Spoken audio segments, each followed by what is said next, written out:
I would like to move into our next panel discussion and introduce our speakers. This panel discussion will be covering meeting community needs, co-ops in action. So today's moderator is going to be Erbin Crowell, Executive Director of Neighboring Food Co-op Association and immediate past chair of NCBA CLUSA's Board of Directors. And our panelists, I would like to welcome Felipe Witchger, Executive Director, Community Purchasing Alliance, Jerry McGeorge, Executive Vice President of People Organic Valley, Duane Wilson, Vice President and Stakeholder Relations for Arctic Cooperatives Limited, and Pugh, CEO of National Co-op Grocers. And with that, I will turn it over to Erbin. Thank you so much, Whitney. I do want to admit feeling a little bit of a challenge following Heather Dawn Thompson. As a student of Native American history, it's just so inspiring to hear her words and the shifts taking place at USDA, and just really hoping we can take advantage of this moment to co-create real change. So first, I just want to thank the organizers and staff put this conference together and for the opportunity to join you. It's such an honor and privilege to be here. We got a great panel who are going to help share some of the ways that co-ops can meet community needs. And before we get started, I just wanted to share a little bit of my own background and why I wanted to be part of this panel so much. My name is Erbin Crowell, so I serve on the board of NCBA CLUSA, as well as the boards of the New England Farmers Union here in the Northeast. My day job is Executive Director for the Neighboring Food Co-op Association, which is a regional cooperative of more than 40 food co-ops and startups across New England and New York State. That are focused on working together to build a more healthy, just, and sustainable food system and a more inclusive economy. And in preparation for this panel, I've been reflecting a little bit on what brought me to a career in co-ops. And I just want to share that it was actually indigenous and campesino communities, specifically in Mexico and South America, Central and South America, that first introduced me to co-ops without me even realizing that that's what was going on. I was very involved in indigenous activism, and educational initiatives in college, and my own studies were focused on how indigenous communities around the world were using various strategies for cultural preservation, self-determination, and community-led economic development in the face of globalization. And I was particularly inspired by communities that were using this unique community-based business model that I hadn't heard about before to negotiate with and represent their interests with the state and with the global marketplace, and then using the wealth they created to strengthen their communities as a whole. Many of the co-ops were formed around very valuable international commodities, such as coffee and cacao. Others were involved in artisanal products, which were then sold on fair trade terms to cooperatives in the North, as well as fair trade organizations. And in Mexico, these structures became even more important to indigenous communities with the dismantling of the ejido system, the collective landholding structures in the 1990s, basically to pave the way for NAFTA, which had a lot of echoes in the Dawes Act a century earlier here in the United States. So in this context, co-ops provided a legal structure not only for trade and economic development, but also for resistance, for land retention, and for their own cultural preservation. And ironically, it was this experience that led me to a career in the cooperative movement, including worker co-ops, producer co-ops, consumer co-ops, even multi-stakeholder cooperatives. And it's also been a constant reminder to me of the potential for connecting co-ops across sectors, nations, cultures, and communities as we work together in solidarity to create a more healthy and just, sustainable food system and a more inclusive. And over time, I've been convinced that cooperatives represent the best model that we've got for this work. As others have described, it's a unique business model that's member or user owned, governed, and benefiting. And while its legal roots are in Europe, it's a model that grew out of traditional patterns of mutual self-help in response to industrialization, in response to the expansion of capitalism. And that's why it's been adapted, adopted, and recognized by communities around the world as they faced globalization and the expansion of these models. It's a model designed to meet people's needs rather than maximizing profits. It's a model built for sustainability and shared wealth development rather than extraction. It's a model of self-help that engages communities in developing their own solutions. And it's a model for solidarity that encourages the understanding that our own needs are best met by meeting everyone's needs together. So I'm very excited about this panel and to introduce you to our panelists who are going to help me make this case even stronger. Each represents a slightly different approach to how cooperatives can meet community needs. I believe Whitney introduced everyone, so I'm just actually going to ask us to get started. We're going to start off with Duane Wilson, VP for Stakeholder Relations at Arctic Cooperatives Limited. And we're going to have each of our presenters talk for about 15 minutes, share their thoughts. If you could hold your questions, type them into the chat. We will do our best to preserve some time at the end for Q&A. And so with that, Duane, how would you like to get us started? I would love to, Erbin. Thank you very much.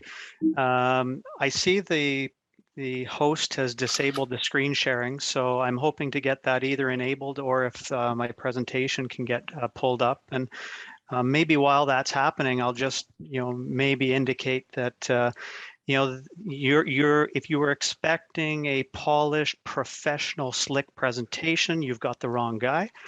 I'm a cooperator and a proud cooperator, and this is a presentation that in some form or another I do get to give periodically, and I pared it down from the normal hour to fit our timelines, and hoping that it maybe sparks a little conversation later. But one thing that I'm not going to shortcut on the time is really acknowledging that Arctic Co-ops, and our staff.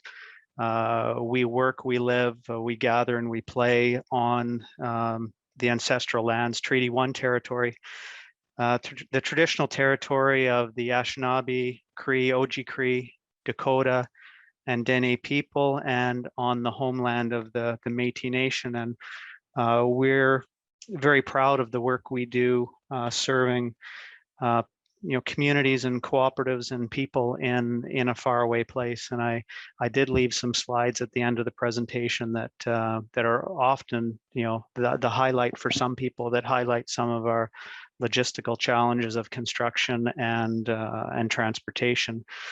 But with that, I will get moving. If you could advance the slide, please. Thank you very much. So Arctic Co-ops, I just thought it would be good to kind of set the stage of where we see ourselves in the world and where we see our role.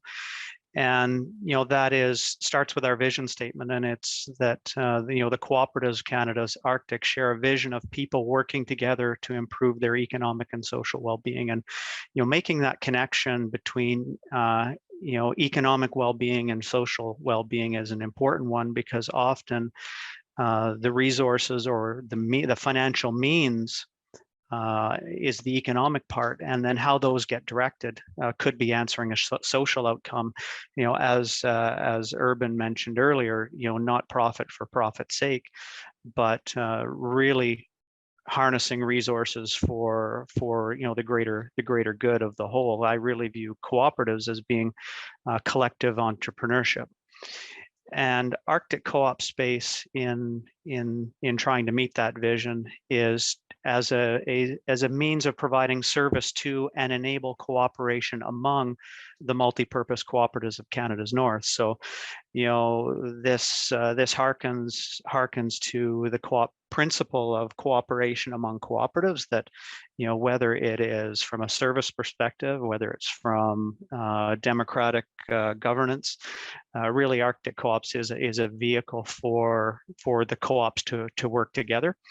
And from a service perspective, we really take the outlook of trying to centralize for efficiency in order to enable a localized effectiveness. Next slide, please. Thank you very much.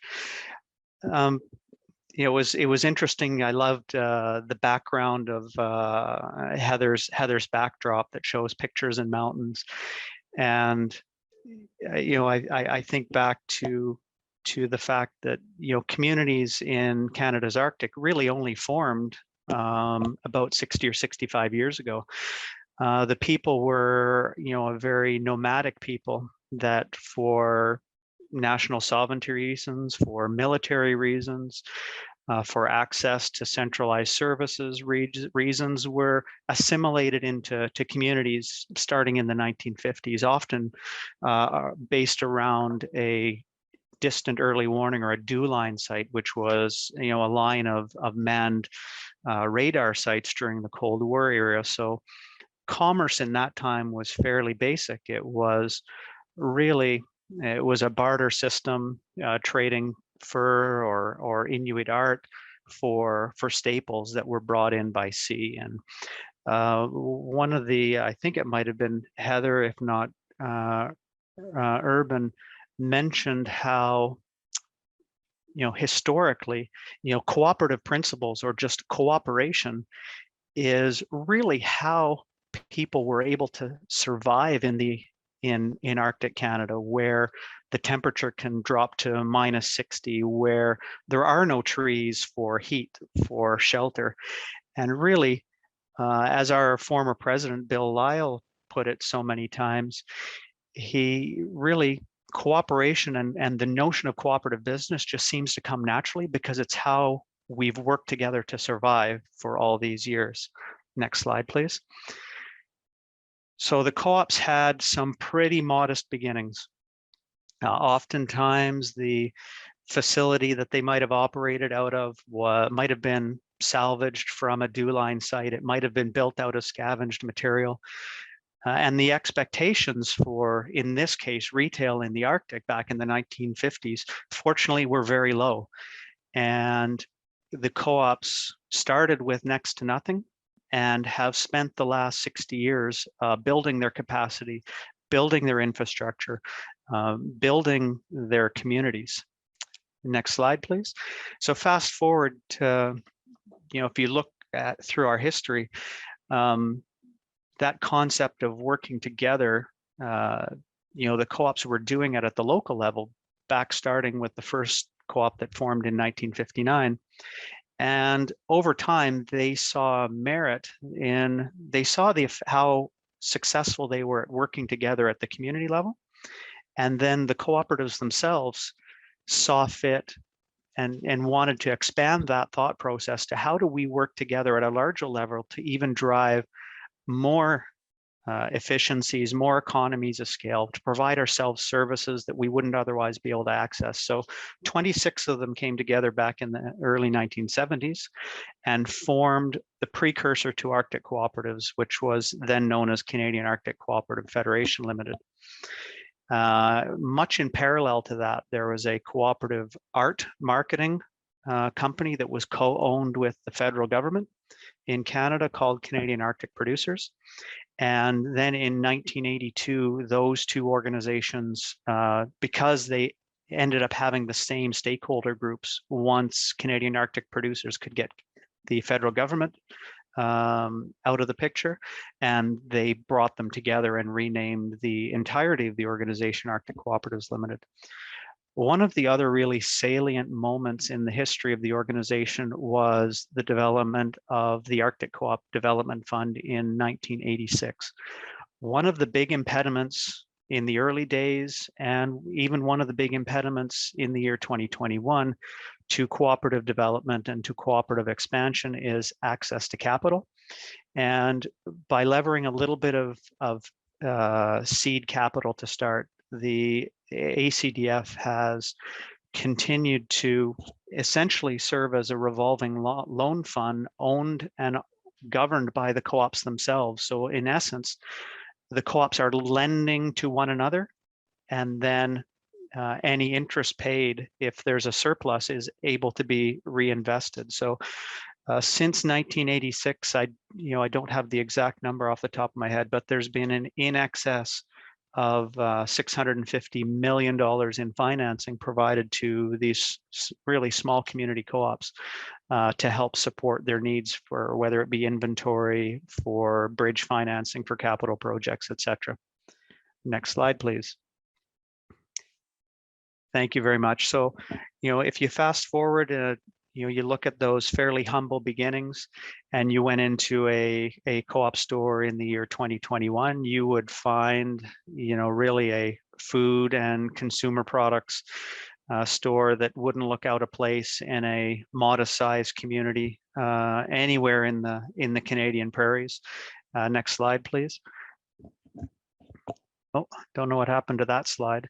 However, they, the stores will carry an assortment of grocery, of meat, of produce, consumer goods, and power equipment, even furniture and appliances, because oftentimes, when you're talking about fly-in communities of, 300, 400, 500, 600, 700 people, obviously the ability for those sizes of communities to support specialized stores in those areas is just not possible. So often the co-op is in a place that they have to really try to answer all of the needs of the community. And when I come back to that collective entrepreneurship piece, that's one of the advantages that a co-op has, in that a business, a line of business, an offering that unto itself might not be viable, can work in a diversified cooperative model, because as long as it's contributing to the common overhead of the whole enterprise, it's still better for the whole, even if that business unto itself couldn't necessarily support the admin and overhead that it needed to operate. Next slide. Thank you very much. I talked about co-ops really being an example of collective entrepreneurship, and they are. Over time, co-ops have expanded from basic retail and marketing of Inuit arts and crafts and carvings to really fill a lot of gaps in their communities. Over 20 co-ops operate the cable TV services in the community, do petroleum delivery, operate restaurants, convenience stores, post offices. Some do construction, and many have agencies and other contracts, whether it be for airlines or rental properties for different government agencies or others in the community. Next slide, please.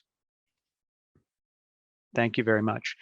So the expanse is pretty huge. I should at some point take the time to kind of plot Europe or something over this map, so you can just get an idea of the expanse. That entire expanse, one of the challenges that the co-ops have is certainly lack of scale, because in that entire area north of the 60th parallel, there are under 100,000 residents. So certainly scale and operating costs are a continual challenge. Thank you. Next slide. From a electoral perspective, our governance model has the cooperatives divided into 7 districts. The composition of the districts has many different considerations, things like common supply routes, common languages or dialects, business volume transacted with the service federation, etc. So as I'll get into in a little bit later when I go through our organizational chart, these electoral districts are what populate the positions on the Arctic Co-op's board of directors. So I think it's really a really interesting dynamic where the directors are not retired business tycoons, just doing something part-time for a few years. These are people that live, work, and play in the communities, that rely on the services of their co-op day in and day out. So they've got a vested interest in not the financial performance of a business exclusively, but on how the co-op is meeting the needs of the community, because they are a member of the community that the co-op is serving. And there's a certain, especially when you've got limited competition and you've got residents that are, I would say, somewhat captive just from a mobility perspective, from a financial capacity perspective. I think there's really something to be said for a business model where that power can't get abused, in that the owners and the consumers are the same people. So there should be they should be able to operate in harmony, that the needs of the business are being met, but not at the risk of taking advantage of the consumers. Next slide, please. Thank you very much. So back to again our electoral districts. This is our board of directors. Again, not retired business tycoons, but people that live in the communities. One might work for the power utility, another works for the local housing association in his community. One, a couple are government and Nunavut employees, and these are very much salt of the earth people that bring a very practical perspective and really a lot of traditional knowledge to our thought processes, to our governance practices. Next slide, please.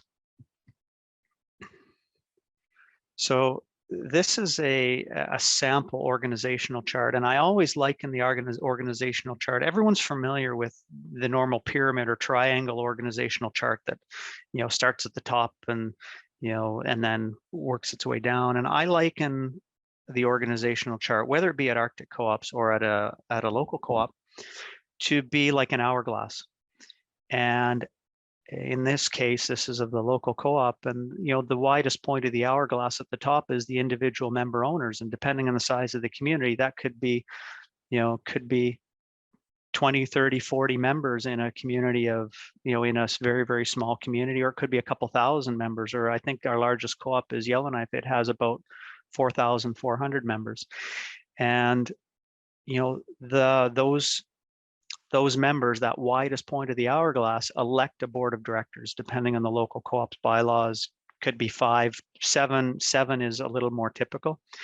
And then it narrows to the narrowest point of the hourglass, which is that board of directors hire a general manager. And then it fans out into the more traditional organizational chart, because at the end of the day, a cooperative is a business and it has similar needs to other businesses.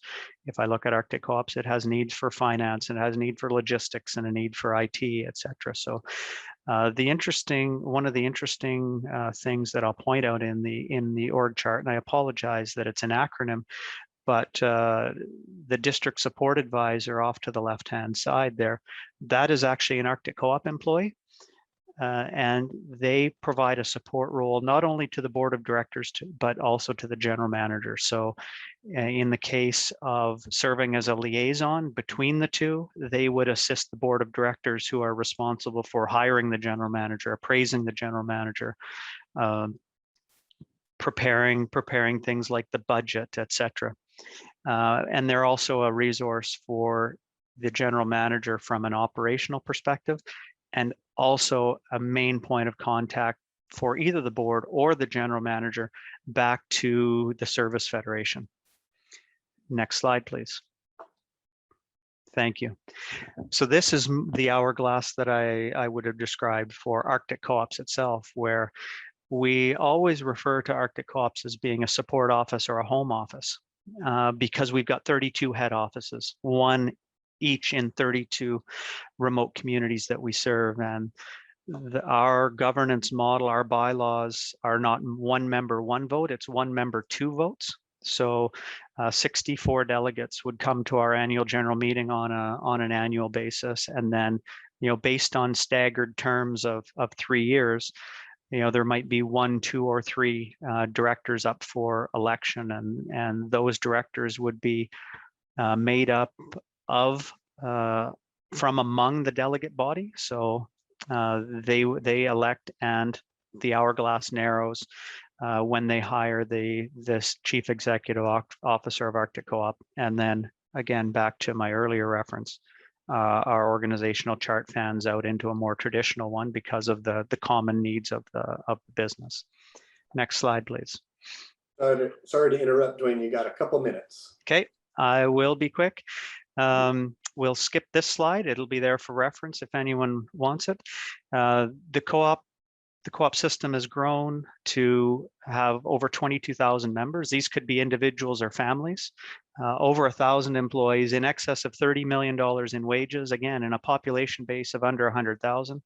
and have retained, have built assets in their community of over $200 million and retained wealth in the community in the form of equity in the infrastructure and assets of over $110 million. Next slide, please. Over time, as the services of the co-ops have grown, so have the support services of Arctic co-ops.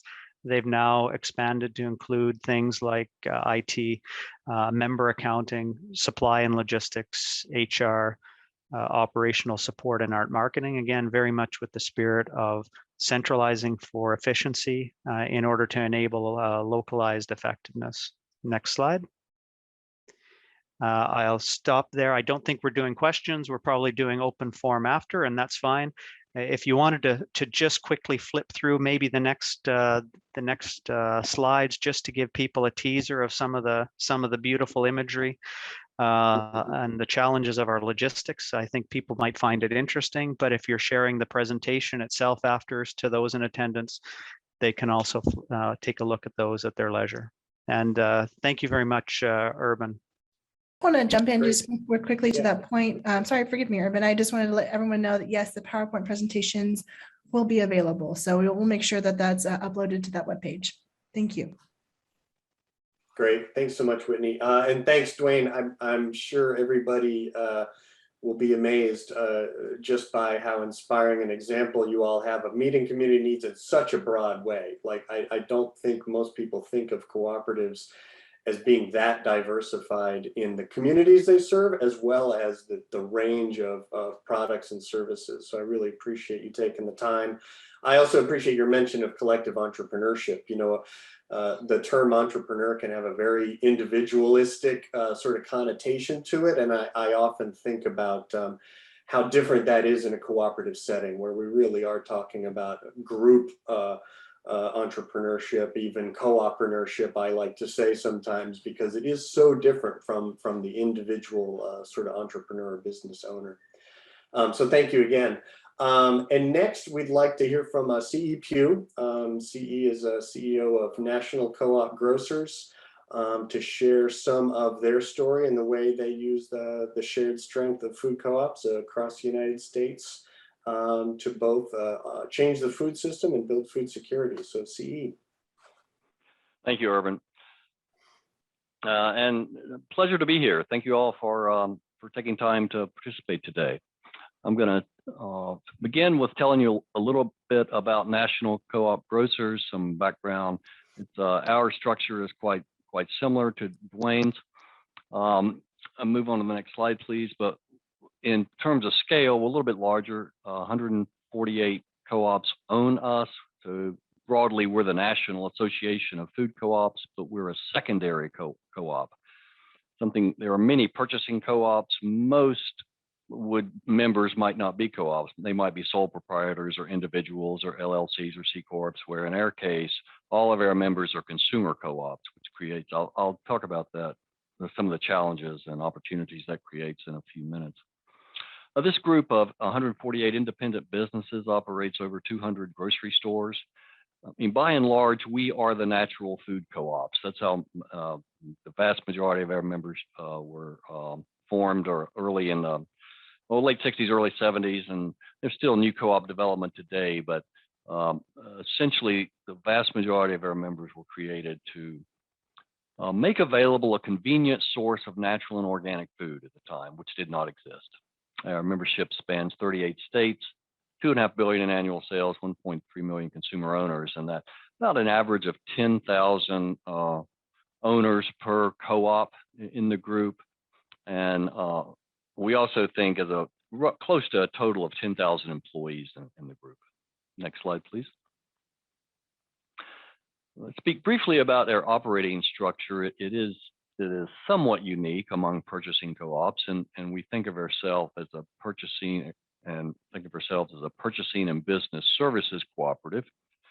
We begin with a standard purchasing model. We want to aggregate the purchasing power of the group. So we're taking the purchasing power associated with that $2.5 billion at retail out in the marketplace. How can we aggregate that and add some value? And I'll give you some further details about that in a moment, but wherever we can opportunities to create value, we'll do so. And what do I mean value? I mean, save the supplier money.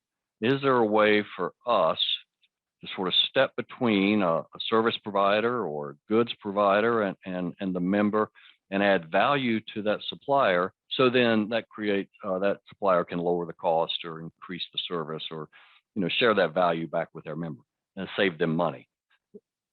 And we've done that very successfully since 1999, early 2000s.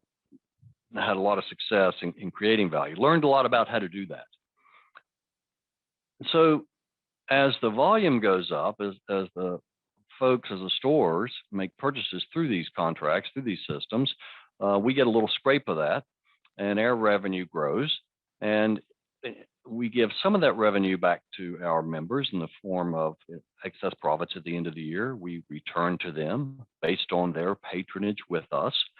But the large majority of it, we reinvest in programming to help our members grow. And similar to Duane's portfolio of accounting services, technology services, talent development, marketing, grocery store, what you might think of as grocery store technical assistants. We have deli specialists and meat specialists and produce specialists, all the things that, that the stores might need, might have asked for, might requested, hey, help me with this. And then as they grow, they buy more through the purchasing contracts. That throws off more of a scrape for us. And, so I like to think of this as a virtuous circle. When operating successfully, we reinvest some of the funds we generate from purchasing back into development and growth. That increases the volume and it just keeps going and going. Next slide, please. I can't overstate the power of aggregation, where the ability to serve as an agent for your members. In our case, we have these stores. We've got all these stores out here, and we're able to serve as their agent in many cases with a supplier, with a vendor, with a wholesaler, with the brands. That's very, very efficient for the folks on the other side of this, for our business partners. Very efficient for them. That creates tremendous value that they're able then to share back. A recent example, I think, will illustrate this quite well. We were able to get our entire group to align behind a wholesaler's control brand, which is a private label for people not big enough to have their own private label, one way to think about it. But it's a value-based line called Field Day. The name of the brand is Field Day.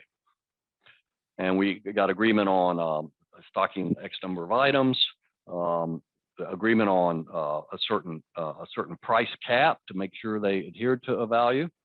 And by doing so, we grew that brand from $2 million a year to $30 million a year almost overnight. Well, that created tremendous value for the wholesaler, who was then able to drop those prices. And this program resulted in an overall across the portfolio of a couple hundred items within that brand, a 30% price decline for the consumers. So that's one example of how you get people to align. Great value can be created. In addition, doesn't have to be one size fits all. Our stores range from, we have a 15 store member with annual sales of over 400 million a year. We have single stores with annual sales of 1 million. We have stores that are 1,000 square feet, stores that are 30,000 square feet. And so the cooperative model easily accommodates broad diversity. It doesn't have to be one size fits all.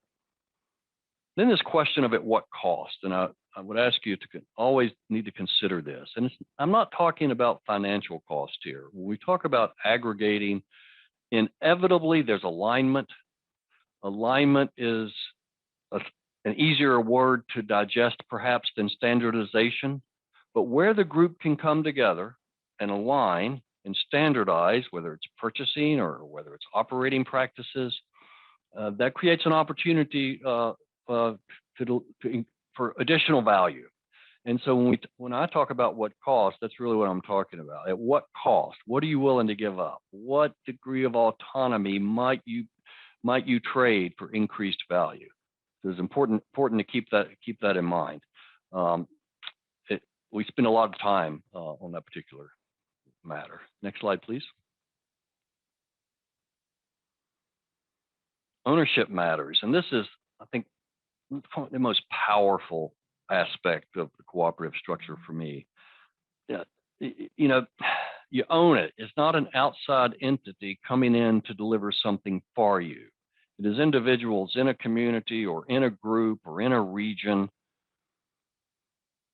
coming together to deliver a service that is not otherwise being provided. To meet a need is one way to think about it. Some people refer to these as market failure. You know, the regular market's not able to deliver to satisfy the need, so folks come together and find a way to satisfy it on their own. It's definitely what happened in the natural foods co-op system. There was no convenient place to buy natural and organic food. Folks came together, put some money together, created a cooperative, and opened a little store, and they grew from there. But the importance of ownership, the importance of the folks using it or governing it, that the board of directors is elected from the consumers, from those using it, using the service. It doesn't mean there aren't problems. There are. I would never say that a cooperative is an easier solution, but it is a more easier to accommodate more diverse perspectives, accommodate more diverse needs, because the profit motive is secondary. Often, you know, again, back to this tension at what cost, how much to standardize, how much to not. Well, the members decide that. Whereas a purely for-profit organization, no question, you know, greater standardization at every turn to create greater economies, to create more profit. That's not the goal here. The goal in these cooperative endeavors is to fill a need to deliver greater service, not necessarily to save money. I would never tell anyone, open a co-op, it'll save you money. I don't think that's true. I think we open a cooperative, we consider a cooperative solution to fill a need, to provide a service that's not otherwise being met, or if it is being met, it's being met poorly, and we think we can do it better. And then that local ownership, that local governance, that supports greater trust, greater accountability, that then permits individuals, permits the group to then consider giving up some autonomy for the greater good, because you don't feel, there's no thought that you're going to be taken advantage of. I think Duane spoke to that same issue. Next slide, please. I'll talk a little bit about the structure of the stores, these 148 independent businesses out there. They have very normal, traditional grocery stores, a little bit smaller than average, perhaps. For the most part, pure play, natural and organic, but not all. We have maybe 10% of their membership has a mix of conventional product based on the needs of the community. Each community determines what product mix they want, what they want to see in their store. These stores are owned by consumers, the people who shop there, and you know, works out pretty well. Today, the grocery business is phenomenally, brutally competitive, and you know, these are definitely sharp operators. Next slide, please. When we get to the structure of the association, so the association is owned by the 148.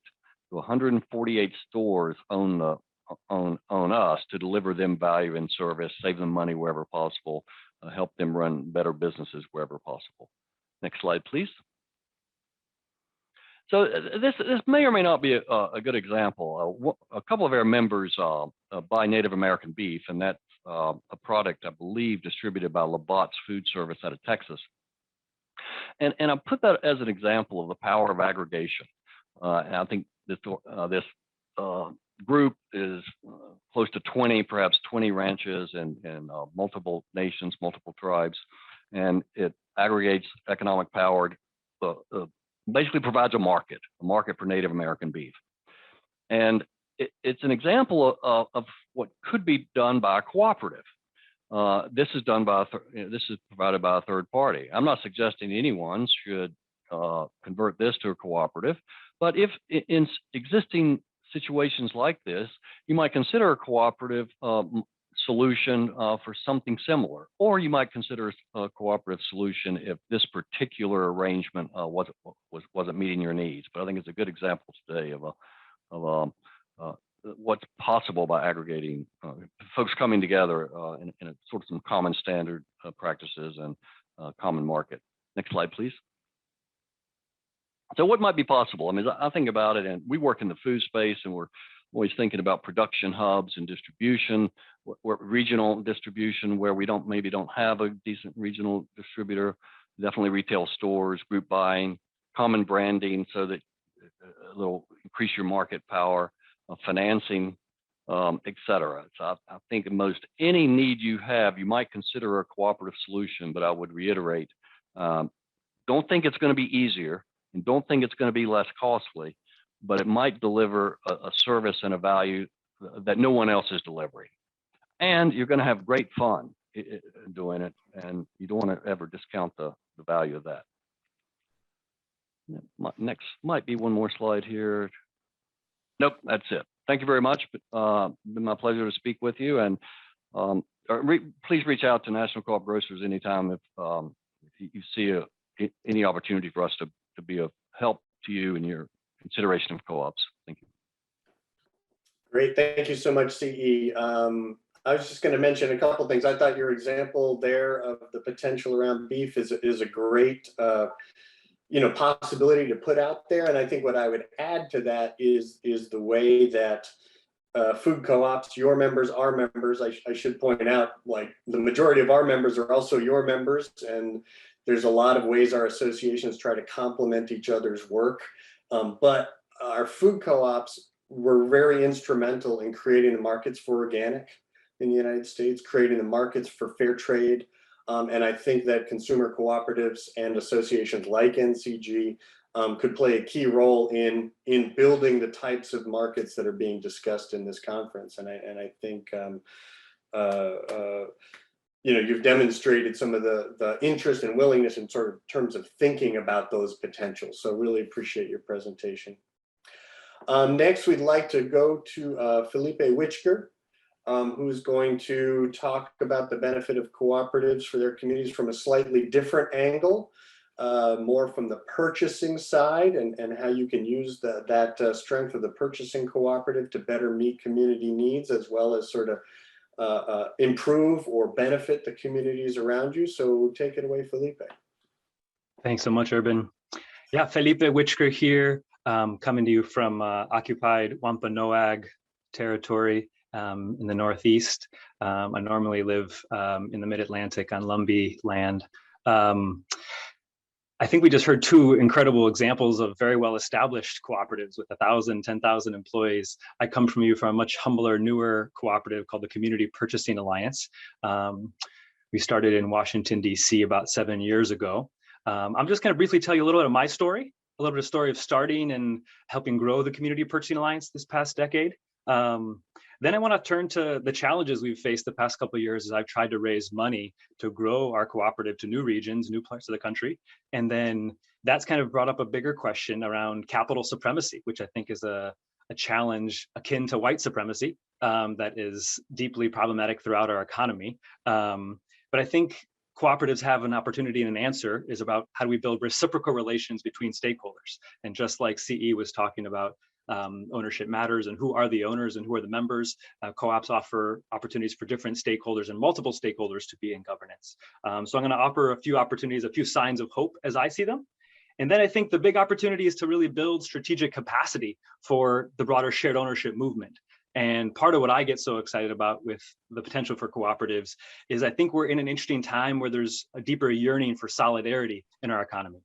I think with Black Lives Matter, with Sunrise Movement, we see so much opportunity, I think, to respond to the social challenges of our time with a business model that, like CE said, isn't necessarily easier. I think there's a lot of reasons why we don't have as many cooperatives as we do traditional investor-owned firms. But I think with the social lens, with the indigenous wisdom that I think our communities have and can draw on, especially in Native communities, there's so much potential, I think, for innovation and growth in the cooperative movement.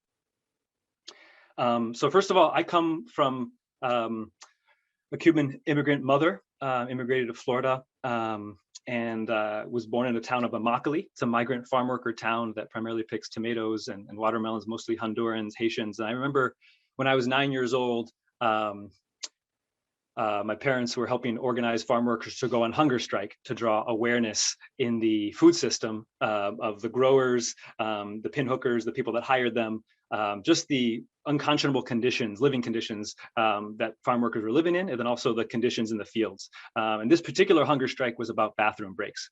And I remember going to a parish, St. Anne's Parish in Naples, and the bishop being there, and there's 9 young middle-aged men, farm workers, mostly brown-skinned, who were on their 9th day of a hunger strike just to get recognition for bathroom breaks for their female counterparts in the fields. And that action wasn't successful, but it led to a fair food program that kind of thinks about the whole supply chain. They were trying to target Taco Bell and other large national food companies, most recently Publix.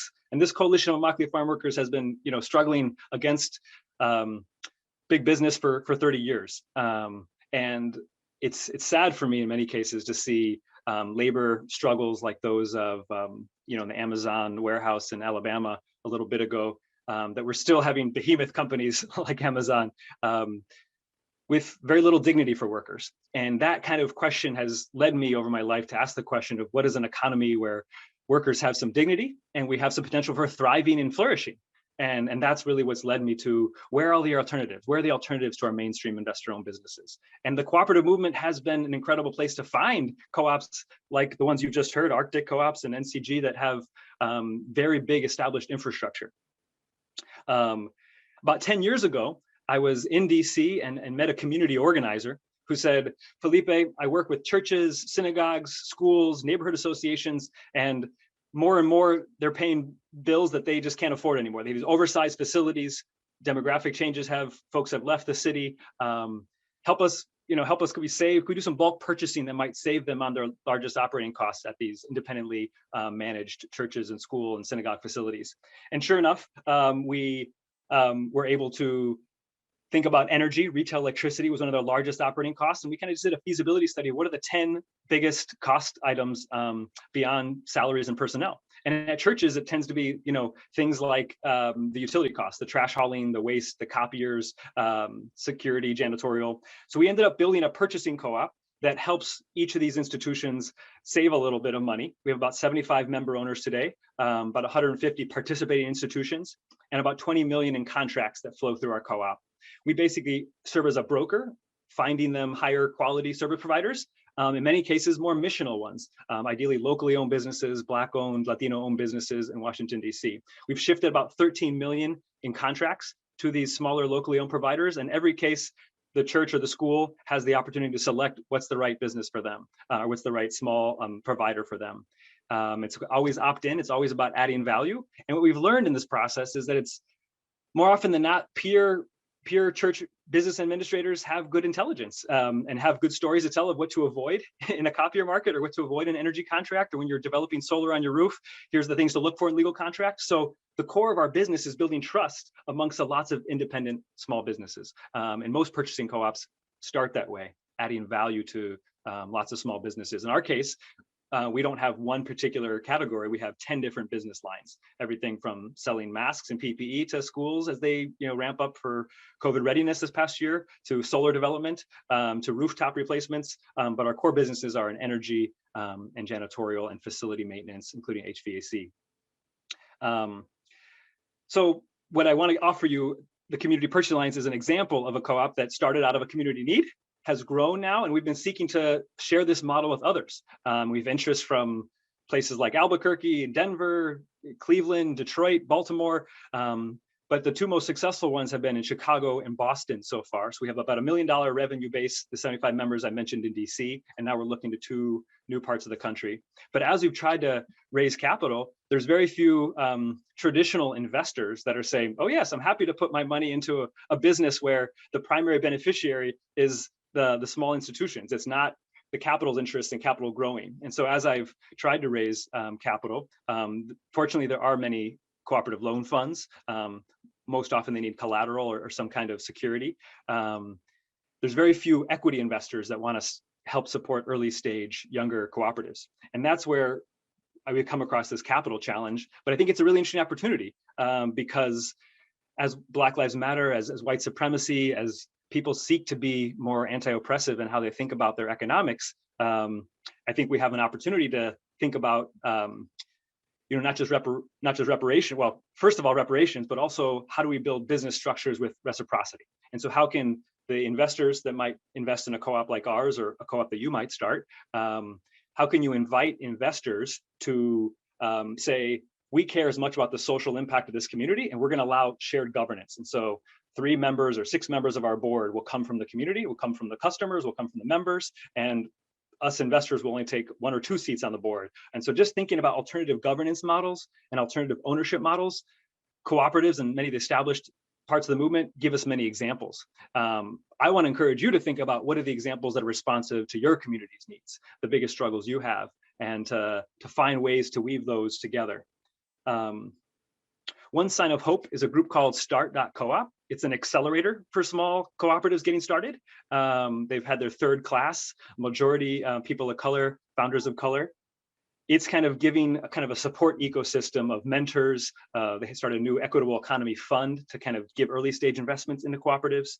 And it's just given me a lot of hope, because you see so many 75 applications we receive every year. We only select about 5 or 10 into our classes, but it's showing that we can build an ecosystem that helps get a lot more cooperatives going. And so I hope you might consider Start.coop.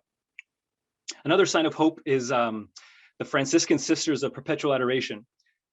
One of the terrible parts of, I think, colonial expansion, I think the Catholic Church has been one of the worst perpetrators, is, St. Mary's Indian School that Sister Sue has told me about, that was existed for 75 years in Wisconsin, but just the incredible violence perpetrated amongst towards Native families, taking kids. But what I've seen from Sister Sue and many of her congregation, other religious congregations, is a desire to repent for those sins and those awful atrocities, and to desire to pay reparations. And these nuns were also part of the ones that started the Mayo Clinic, and so have large sums of money through their separation agreement from Mayo Clinic now. And so Sister Sue has asked to say, hey, Felipe, how do we kind of invest in kind of reparations-like investments that might create, return this capital, this wealth that was taken, this awful violence? How do we repair for that? How do we heal that need? And to me, it's given me hope that we might find more investors like that. I think, Catholic nuns might be one group that I found, but I think even Pope Francis invites, the whole Catholic Church with his recent focus on the Amazonian region, and his focus on integral ecology, to me, embraces the indigenous wisdom that is always about an integrated ethic of living on the land and living more in interconnectedness with more life systems. One other example I want to give is a private equity fund called Apis and Heritage. 2 gentlemen, 2 Black guys off of Wall Street, wanted to create a private equity fund to convert businesses to employee ownership.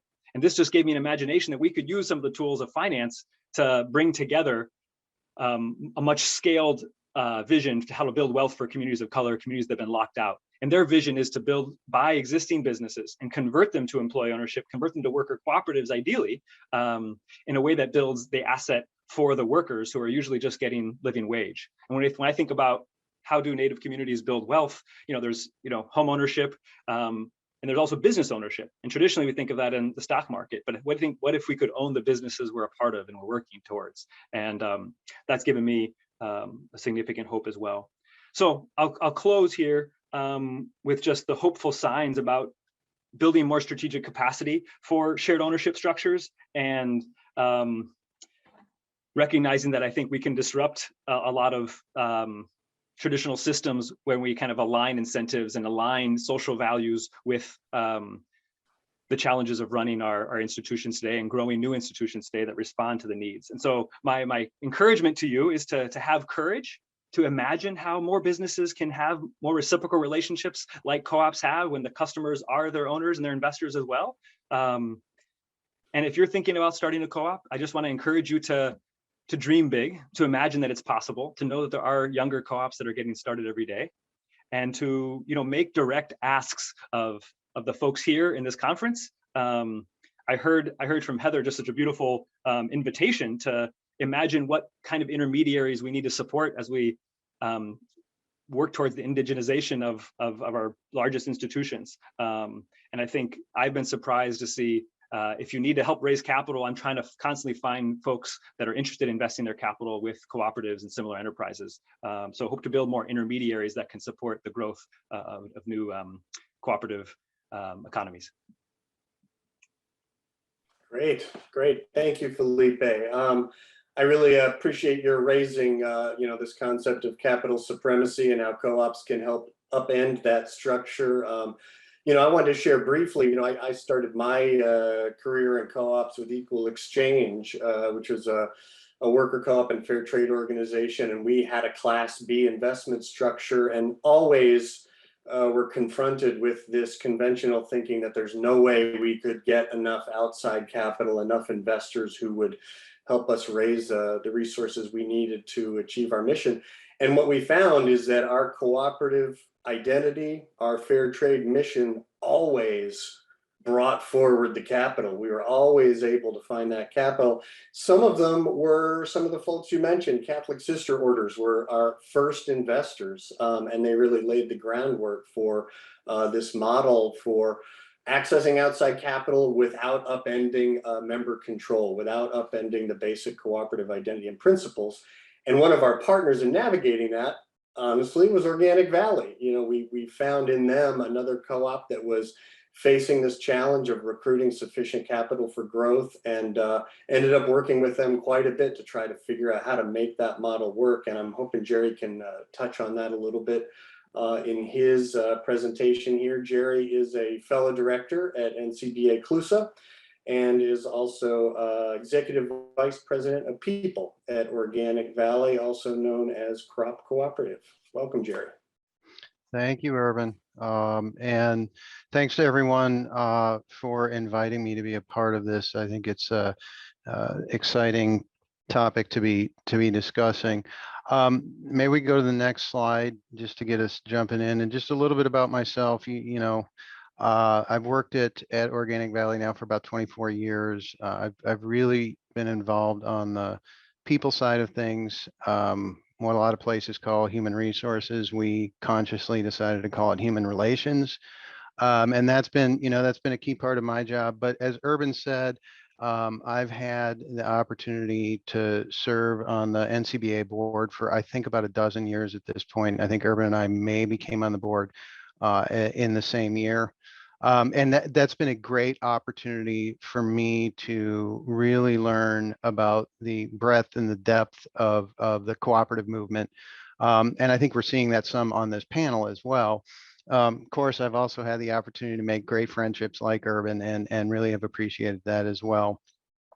Yeah, a little bit what I hope to do today is just give you a bit of an overview of our cooperative, and maybe, thinking about the power of co-ops and what they can do to make a difference in the lives of their members, but also, I think, their employees and the communities that we operate in. All right, next slide. So this one just gives you an idea of where we're located. And well, I'll step back. Where am I located, and where are our headquarters? I'm calling in today from a corner of Southwest Wisconsin, known as the Driftless region, very beautiful region, traditional lands of the Ho-Chunk people.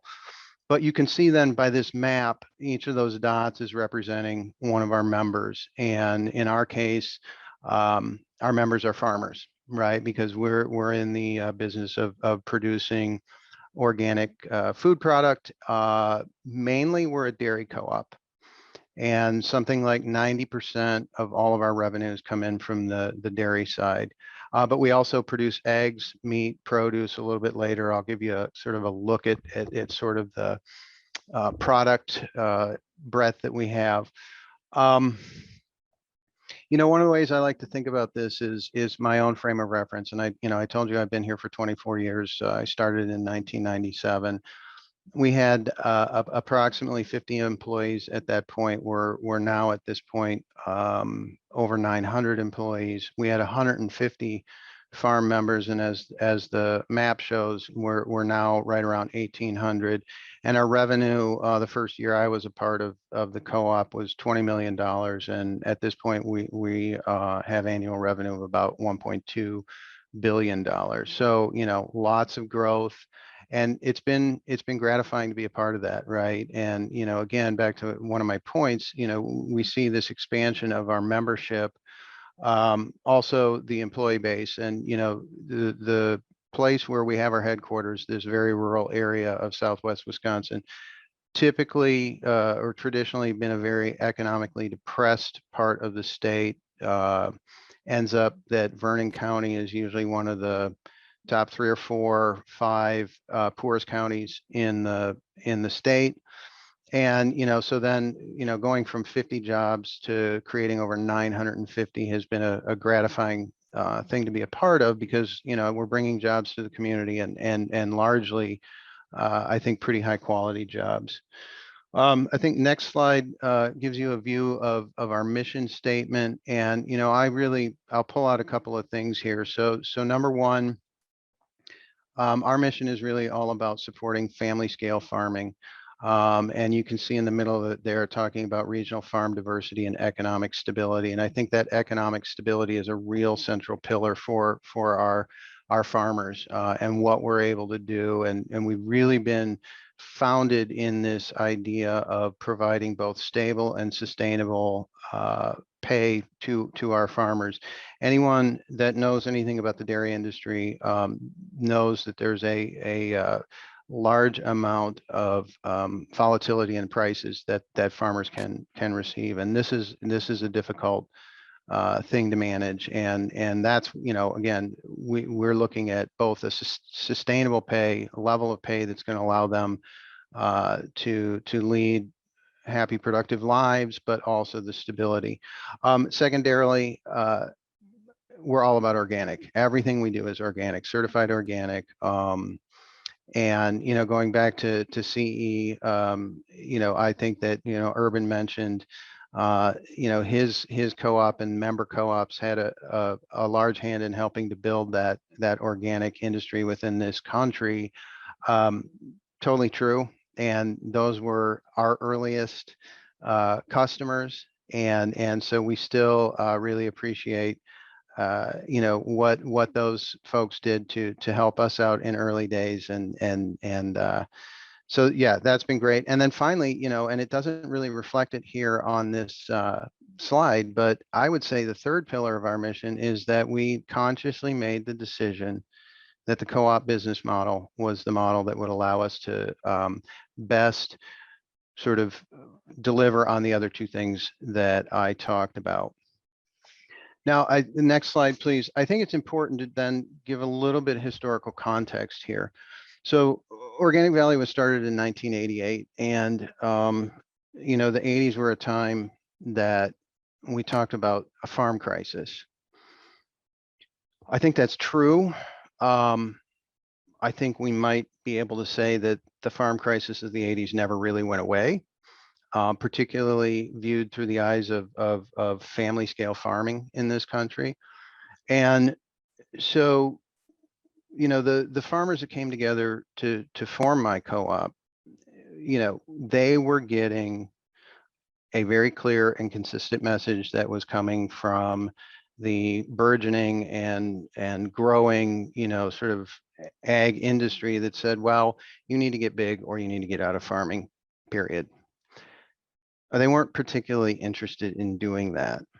And so again, next slide, I think, gives a little bit of the context of what I'm talking about. And this one only goes back to 2001, but it still paints the picture. So if you look at the very steep downward slope line here, that is how many dairy farmers are there in the United States. And you can look back to 2001, and the number was right around 100,000, and today it's under 40,000. So in 20 years, we've seen 60% of all dairy farms disappear.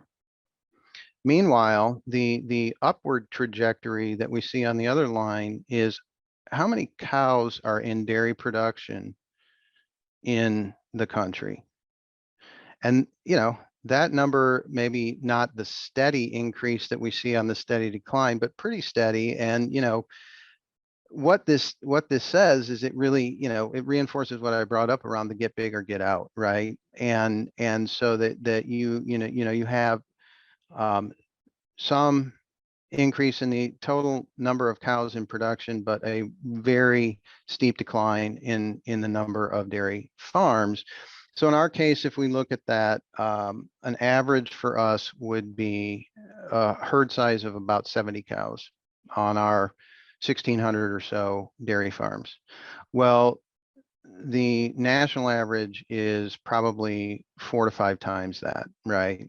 So again, this get bigger, get out, right? But again, as I want to come back to, this is not what our farmers wanted to do, and this is part of what led them to turning to a co-op as a means of meeting their needs. So next slide, please.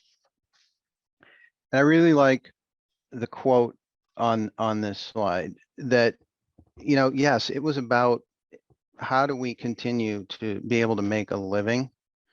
How do we send our kids to college if they want to go to college? How do we, buy a new car? How do we do all the things that we all want to do? And that was super important, no doubt.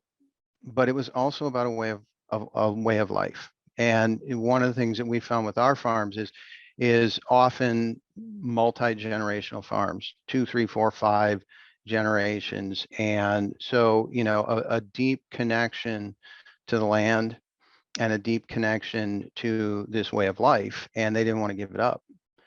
And so, I think that the thing then that really started to make sense for them was, if we want to maintain our small dairies, 20 cows, 50 cows, 80 cows, we have to figure out how we can come together, how we can mutually support one another, which I think naturally led them to conversations around co-ops.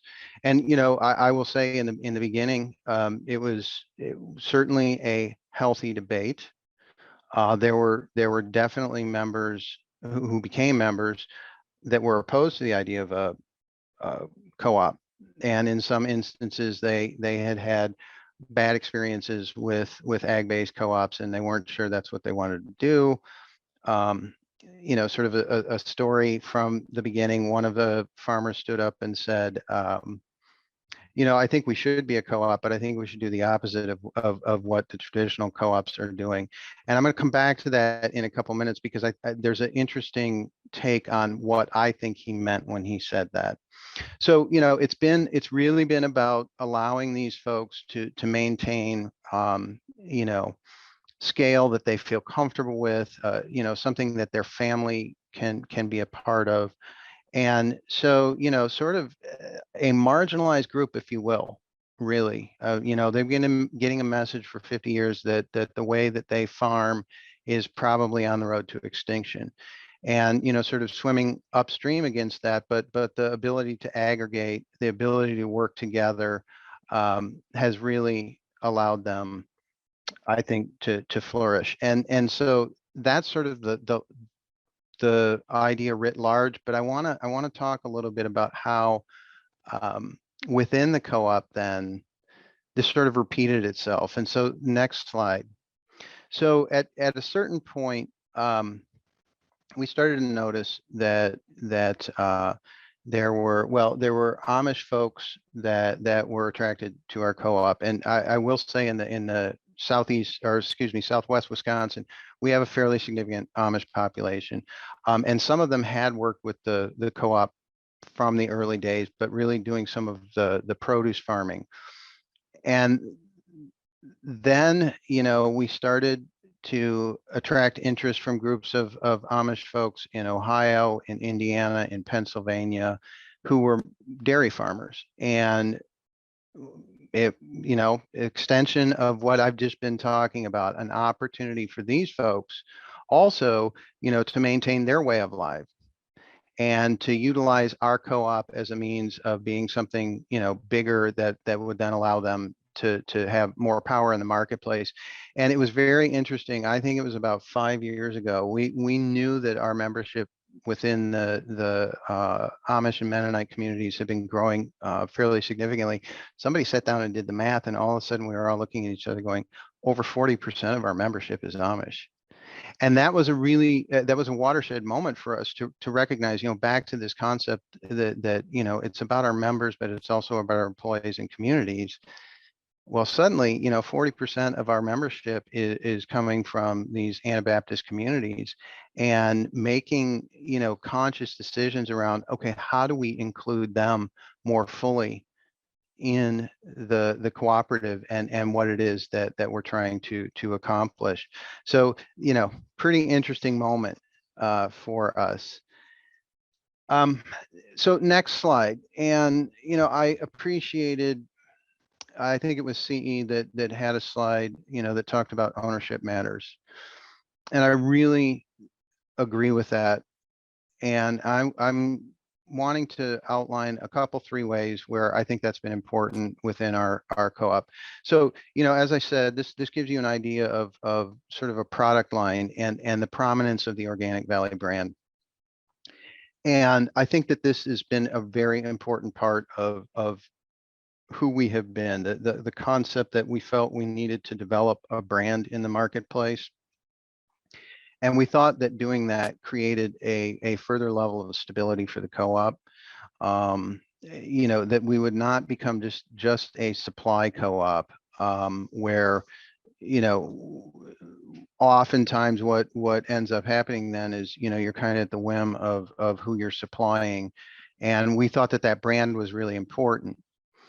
And so, we pursued it and we developed the brand. And in fact, it has become a really valuable thing. But one of the things along the way that we sort of almost stumbled into was this concept that as we think about our brand and as we think about marketing, we have a great resource, and that is our farmer members. And so from a very early time, we got our farmer members involved in our marketing efforts and our branding efforts. And so, we have gone through, lots of periods where actual farmers of ours are appearing on our cartons. Again, I think, well, I'm thinking about Erbin and the neighboring food co-op alliance. We have some members that have some pretty deep and long-standing relationships with some of his food co-ops in terms of, coming in and doing, days where they're sampling, they're talking about, their farms with the consumers that are in his food co-ops. And that has been, I think, a really important thing. And it's just, but what I really want to stress here is it's just one example that there has been an absolute insistence on farmer involvement in the operation of our co-op. And this goes back to my statement earlier on about the farmer who said, I think we should do the opposite of other co-ops. And I think what he really wanted to stress there was this concept of we need to keep member engagement and involvement front and center of who we are. And, that's not to say other co-ops don't do that. There are co-ops out there that do a great job of that. And I've learned a lot from them. I think there are other co-ops that don't necessarily emphasize that as much. But for our people, it was about self-determination. That was super important. That's why they insisted on using the cooperative model. And it's why they have insisted to this day that they are significantly involved in the operation of the co-op, which I think brings me to my last slide, which, part of then what I have seen in my years of being able to work through and with our farmer members is an absolute belief that what I talk about is the employee farmer partnership, that bringing those two groups together is an incredibly powerful thing. We as groups, we bring different things to the table. They're very complementary of one another. And if we harness that, I feel like, basically there's nothing we can't do. So this is a picture from a couple of years ago. On an annual basis, we run a program that we call the Cooperative Stewardship Forum. And we bring together about 75 of our farmers and 75 of our employees. We pair them up and we put them through about two days of activity together. And it's an amazing experience. And I think it really creates that cohesiveness that I'm talking about. So I'm going to pause for a second because, you know, Erbin did ask me to talk a little bit about capital. How are we doing on time, Erbin?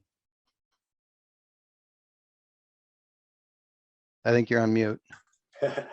We're pretty much at time, but I was actually going to jump in to ask if you could go ahead and touch on that for a moment, because we do have some time for Q&A, and I think this topic has come up a number of times at this conference, and I think Organic Valley's experience could be really helpful. Well, I'll try and give a fast abridged version, and certainly if anyone has interest in more info, I'm happy to share it. So, you know, I think I did like the phrase that Felipe used of capital supremacy, and you know, I think co-ops suffer from, as he was saying, a hard time accessing particularly traditional means of capital. In our case, as Erbin said, we did something very similar to Equal Exchange. We set up a preferred stock program. Now, you know, it was one of those cases of like necessity being the mother of invention, and I was given an opportunity to work on this project of creating preferred stock. And at the time, you know, the concept was, okay, we create a preferred stock that allows for investment to come in, but does not cede a whole lot of governance authority to those investing. And there were a lot of questions. Well, is that going to work? Right. You know, and so I had, as I went through this process and I was, you know, learning every step of the way, I had it in the back of my head. Okay, we're going to get this put together, and then I'm going to reach out to socially conscious investment funds like the Calvert Fund or Trillium or some of the other ones that are out there. And, you know, really, we had a goal of trying to raise about $3 to $4 million, and got through it all, had it all ready to go, start making calls to these funds, and I start running into, yeah, we're not interested. And, you know, just part of it was what made this attractive is we were able to offer this, but we did not have to register with the Securities and Exchange Commission, which was a super complex and super expensive endeavor for us at that time. So that, you know, this is where I'm like, this is going to be great. But when I started reaching out to the investment funds, it didn't matter that we had an exemption. The fact that we weren't registered took it off the table. So this was a real blow to my strategy. And so then I backed up, and what we ended up doing is we started advertising in ag newspapers in the upper Midwest.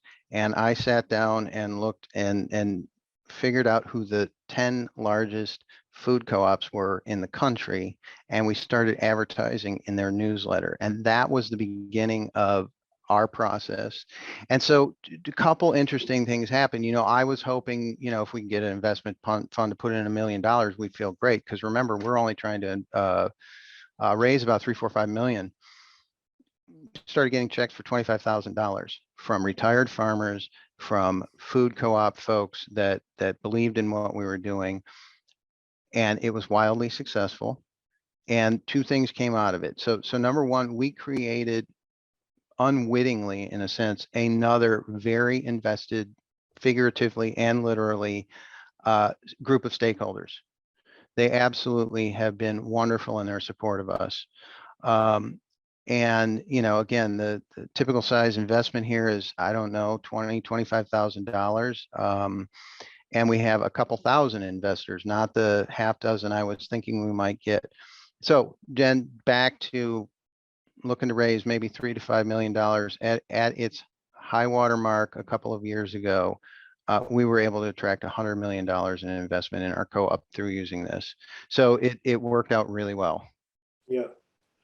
No, I really appreciate you sharing that, and I'll share, you know, along the way, I mentioned collaborating with Organic Valley, because along the way, a number of times we had reached a ceiling in the type of offering that you were describing. And, you know, we immediately were getting feedback from lawyers. Well, you've got no option but to go public now if you want more capital.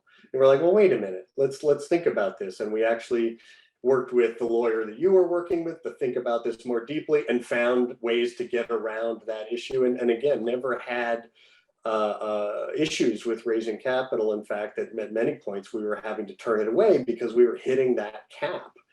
And I also just want to mention your comments about the value of co-ops in terms of self-determination are obviously very relevant to this dialogue. The potential for co-ops in not just improving lives, but preserving ways of life is very significant. And your mention of sort of that cross-sector collaboration, you know, knowing that folks in the food co-op community understand co-ops, what they're trying to do, and have a different relationship to capital, right, when they come to Organic Valley than another type of investor might, and how that you know, really made that possible to raise those resources. The other thing that I just would want to mention is I appreciate your acknowledgement of the role of food co-ops in helping you accomplish what you've done at Organic Valley, but I also just want to make sure folks know Organic Valley has turned around and in those good years invested in the wider co-op community as well, including funds for startup co-op development and other efforts like that. So, you know, another advantage of the cooperative movement is this level of solidarity, of the willingness to share strategies, to work together to figure out answers to problems that might not be able to be addressed using conventional models. And Organic Valley has definitely been an example of that. So really appreciate your sharing that. You bet. So for our staff folks, here looking at the questions that we have coming in, and we've got one here related to this. Did Organic Valley ever have to register from this SEC or with the SEC? We did not. I will say, you know, raising the amount that I talked about, part of what allowed us to do it is that we're an ag-based co-op, and there are, you know, long ago law in the 30s that allowed for some of the things that we were able to take advantage of.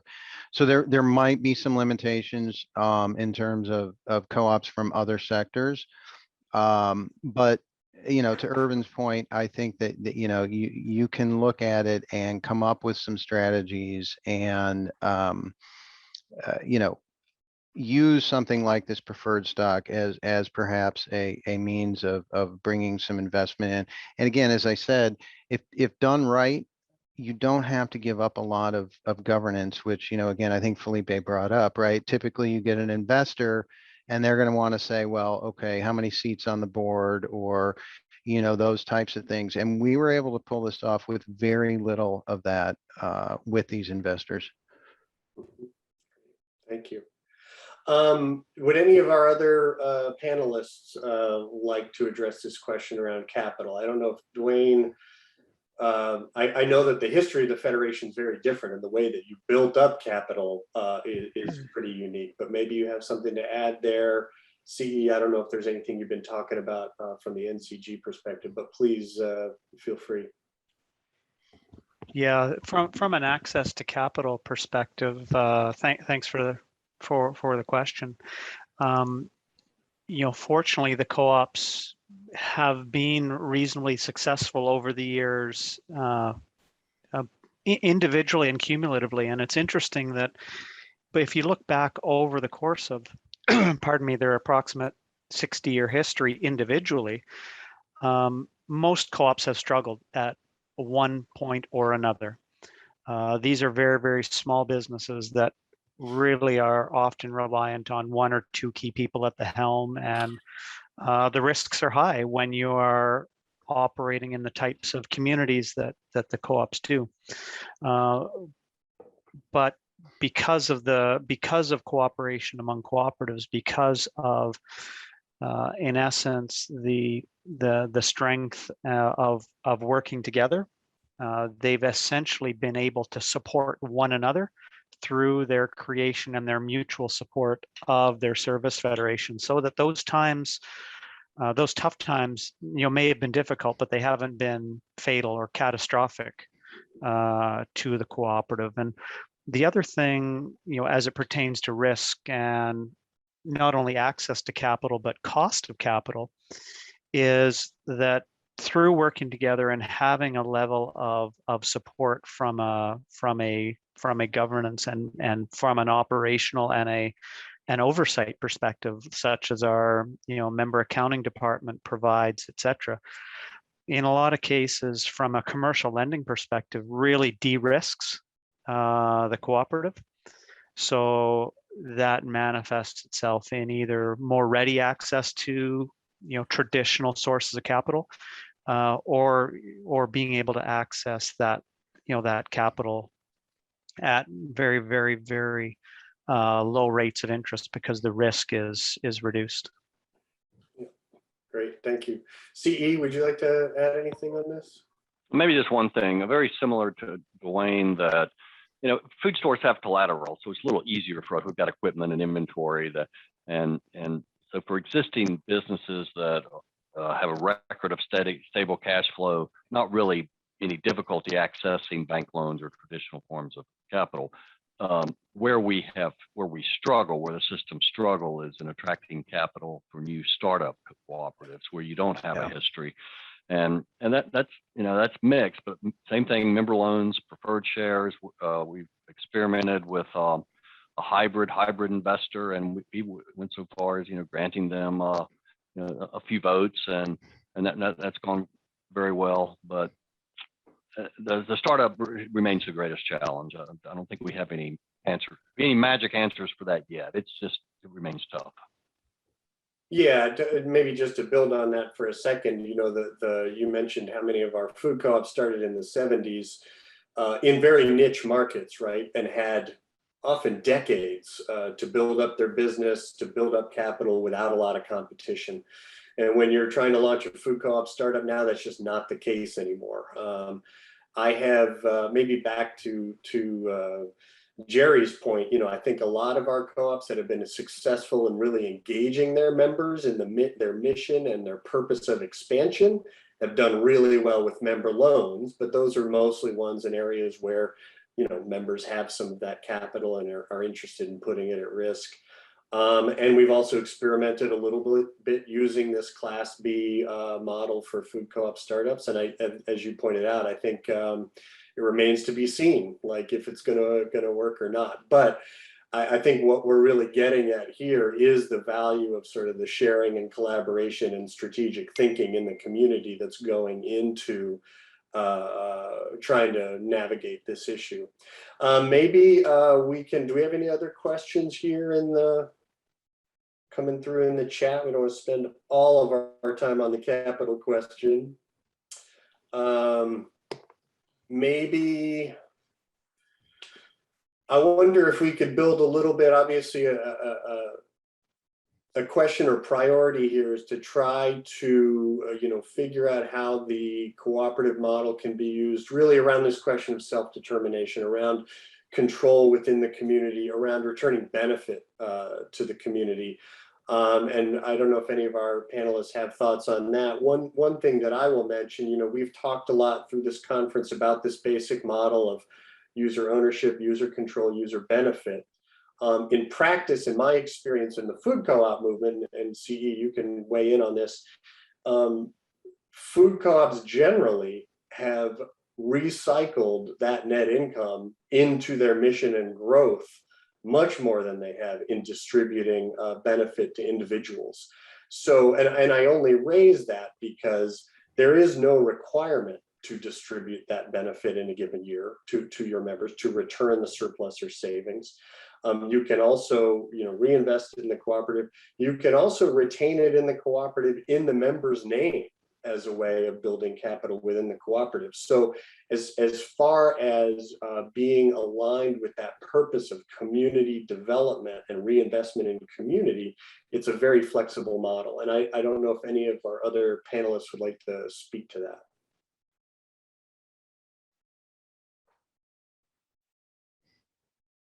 I can maybe speak to it, and I don't want to speak to it in absolutes because in our case there's 32 co-ops that each have 32 different priorities, and when I'm often talking about this this type of topic, it's really recognizing that each community has its own priorities, but the cooperative basically provides a platform for that community to work together to identify those priorities and then act on them. So whether the economic returns of a co-op are invested in price, whether they are invested in returns to the members, whether they are saved for equity in a facility or in some other service that presently might be not provided by the market. Those are all acceptable answers, and I think maybe the important thing, I look at the cooperative model as being one of economic reconciliation, that those types of decisions are not made by a headquarters or a head office or at a building in Winnipeg, Manitoba. Those are all local decisions made for local people by local people in and for the communities in which they reside. And I think that's an important means of economic reconciliation and getting the decision making where it's best going to meet the community's need. I think that's an excellent point, and we're at 150, and I would love for that to be our concluding thoughts on this. That was excellent, Duane. I really want to thank all of our panelists for being part of this conversation. I really appreciate the opportunity to be your moderator, and I want to thank the organizers of this conference again. I want to thank the Indigenous nations for allowing us to be part of this conversation and contribute as we can, and really looking forward to future collaboration. So thank you. Whitney, shall I pass it back to you? Great. Thank you so much. And incredibly informative presentations. And we appreciate your time and being with us here at this conference.